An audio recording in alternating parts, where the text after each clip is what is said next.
In today's video, we will go through the BIZ reports template and the BIZ functions.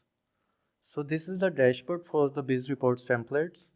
These are different tables we can use. We will go through this in a while. Let me first show you all the other tabs. So this is the All tab. This is going to list all the functions that we offer through the BIZ functions. So let's start with the BIZSALES. So BIZSALES by default is going to give you the following data points. So this is the basic function, the most basic we can use. I have set everything to marketplace US and the period is set to this quarter. So the same goes for all these tabs. Here we have BIZ sessions and these are the data points for BIZ sessions. Then BIZ conversion, these are the BIZ conversion data points. BIZ performance. Here then we have the hist functions to pull in the historical data, and again this is going to have data for this quarter. So the same goes for this and same here.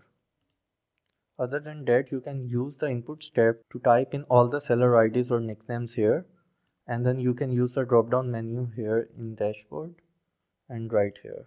So it will be easier for you to search. Okay, so let's start with the dashboard now.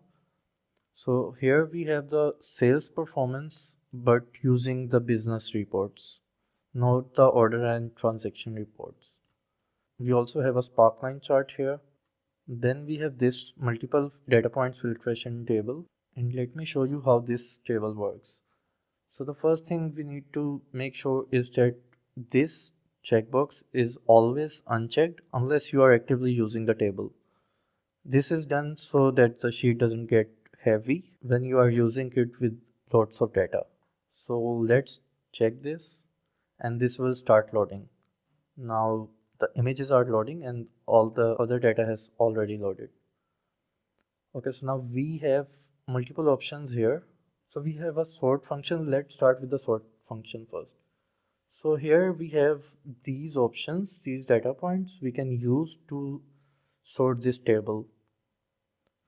If you do not select any data point, it is going to show you order product sales in ascending order. So let me select something else. Let's do sessions per order.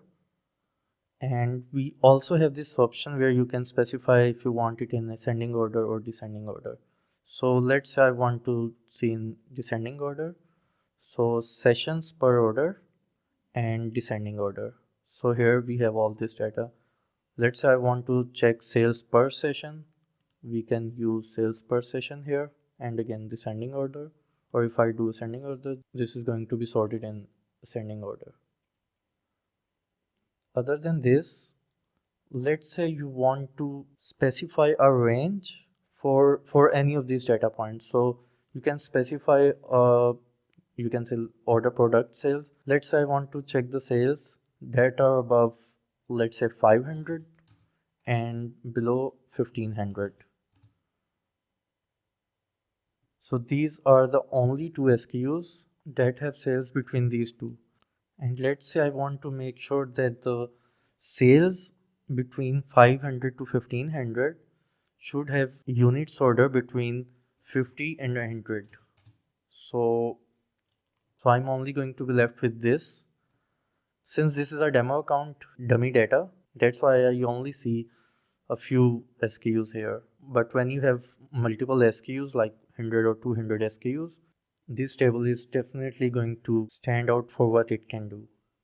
Okay, after this table, we also have another table here. So this is best sellers by dollar value. So let me check this. And now we have the last 30 days sales value, and then we have the unit sold, and then the last 60 days sales value, and then the last 60 days unit sold. This is the 30-day average, and this is a trend for the last 30 and 60 days. So this is how this sheet works. And you can also use, instead of the period, you can use specific start and end date. You can also filter any SKU by typing it here. Please note that if you want to use the specific start date and end date, then make sure to select custom from here.